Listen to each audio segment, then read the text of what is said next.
ഇത് മറിയത്തിന് സ്കൂളിലോട്ടുള്ള വഴിയാട്ടോ. അപ്പോൾ ഉച്ചയ്ക്ക് ഒരു 12:30 വരെ അവൾക്ക് ക്ലാസ് ഉള്ളൂ. ഞാനപ്പോൾ അവളെ വിളിക്കാൻ വേണ്ടിയിട്ട് പോവുക. എനിക്ക് ഒത്തിരി ഇമോഷണലി എനിക്ക് ഭയങ്കര അറ്റാച്ച്മെൻറ്റുള്ളൊരു വഴിയാണിത്. അവൾ ആദ്യമായിട്ട് സ്കൂളിൽ വിടണം തൊട്ട് എനിക്ക് ഭയങ്കര അറ്റാച്ച്ഡ് ആയിട്ടുള്ളൊരു വഴിയാട്ടോ ഇത്. ഇതിനു മുമ്പ് എനിക്ക് ഇത്രയും അറ്റാച്ച്ഡ് ആയിട്ടുള്ളൊരു വഴി എൻ്റെ വീടിൻ്റെ മുകളിലുള്ള കുഴിക്കാട്ട് കുന്നുപള്ളിയിലോട്ട് പോകുന്ന വഴിയായിരുന്നേ.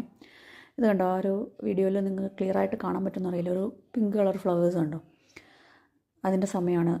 കൊഴിഞ്ഞു പോയി. അതുള്ളപ്പോൾ ഈ വഴി നിറച്ചും ആ മരങ്ങളുണ്ട് കേട്ടോ, ഉണ്ടാവും. പിന്നെ കണ്ട പശുക്കൾ, ഇവിടെ ഏറ്റവും കൂടുതൽ റോട്ടിൽ നമുക്ക് കാണാൻ പറ്റുന്ന ആനിമൽസ് എന്ന് പറയുന്നത് പശുക്കളും പട്ടികളുമാണ്. ഇതാട്ടോ അവളുടെ സ്കൂള്, മേപ്പിൾ ബിയർ. ഇവിടെയാണ് അവളുടെ ടോഡലർ ക്ലാസ് തൊട്ട് സ്റ്റാർട്ട് ചെയ്തത്. ഇനി ഞാൻ കുറച്ച് ലേറ്റായി. അപ്പോൾ ഞാൻ ചെന്നിട്ട് കോളിംഗ് ബെല്ല് അടിക്കും.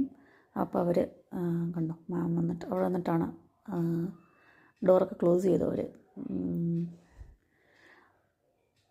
ഇതാണ് നമുക്കിവിടെ സ്കൂള്, LKG, ഇവിടെ JKG എന്നാണ് പറയണത്. മാം വരുമ്പോൾ തന്നെ മാമിനറിയാം മറിയത്തിൻ്റെ അമ്മ, അപ്പോൾ മറിയത്തിനെ വിടും. നമ്മൾ മറിയം എന്ന് പറയേണ്ട ആവശ്യമൊന്നുമില്ല. അവർക്ക് അവിടെയുള്ള എല്ലാ ആയമാർക്കും മാമ്മാർക്കും അവരുടെ ക്ലാസ്സിൽ മാത്രമല്ല, അവരുടെ എല്ലാ ക്ലാസ്സിലെയും ടോഡലർ, നഴ്സറി, JKG, SKG എല്ലാ ക്ലാസ്സിലെയും മാമ്മാർക്കും ആയമാർക്കും ഒക്കെ ഓരോ പിള്ളേരുടെയും അമ്മമാരെയും അറിയാട്ടോ. അവരെ കാണുമ്പോൾ തന്നെ ഓക്കെ, ഇന്നയാൾ വന്നിട്ടുണ്ട്, റെഡി ആയിട്ടുണ്ട് എന്ന് പറയും. മറിയം അവിടെ എല്ലാവർക്കും ബൈയൊക്കെ പറഞ്ഞിട്ട് ആ അമ്മ വന്നേ എന്നുള്ള രീതിയിൽ ഹാപ്പി ആയിട്ട് വന്നിറങ്ങുവാണ്. ഞങ്ങളിനി വിശേഷങ്ങളൊക്കെ പറഞ്ഞ് വീട് വരെ നടക്കും. ഞങ്ങൾക്ക് 2 പേർക്കും